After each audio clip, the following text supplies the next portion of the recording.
చూస్ country delight, live better. ఇప్పుడే country delight app ని download చేసుకోండి.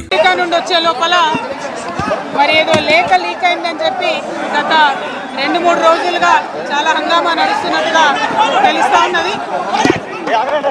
మరి ఈ సందర్భంగా నేను చెప్పదలుచుకున్నది ఒకటే, 2 వారాల క్రితం నేను గౌరవనీయులు పెద్దలు కేసీఆర్ గారికి ఒక లేఖ రాయడం జరిగింది.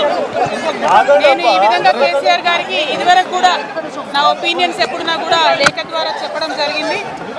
అయితే ఈసారి నేను మొన్ననే చెప్తున్నాను, కుట్రలు కుతంత్రాలు జరుగుతూ ఉన్నాయని.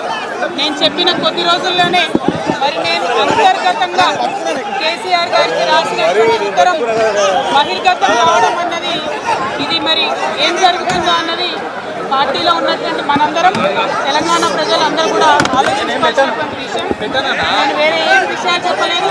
నేను కేవలం పార్టీలో అన్ని స్థాయిలో అనుకుంటున్నటువంటి విషయాలు. దాదాపు సగం తెలంగాణ నేను ఈ సందర్భంగా ఈ మధ్యలో టూర్ చేసినటువంటి సందర్భంలో తెలంగాణ ప్రజలు అనుకుంటున్నటువంటి విషయాలను మాత్రమే నేను పెద్ద ఎత్తున చెప్పడం జరిగింది తప్పితే నా పర్సనల్ ఎజెండా ఏమీ లేదు. నాకు వ్యక్తిగతంగా ఎవరి మీద ద్వేషం లేదు, ఎవరి మీద ప్రేమ లేదు. కానీ నేను రాసినటువంటి లేఖ చాలా అంతర్గతంగా పార్టీలో మా నాయకుడికి రాసినటువంటిది. అటువంటిది బహిర్గతమైందంటే మరి దాని వెనుక ఉన్నది ఎవరు అన్నటువంటిది. సుమన్ టీవీలో మీ పర్సనల్ అండ్ బిజినెస్ ప్రమోషన్స్ కోసం కింది నెంబర్కి కాంటాక్ట్ చేయండి.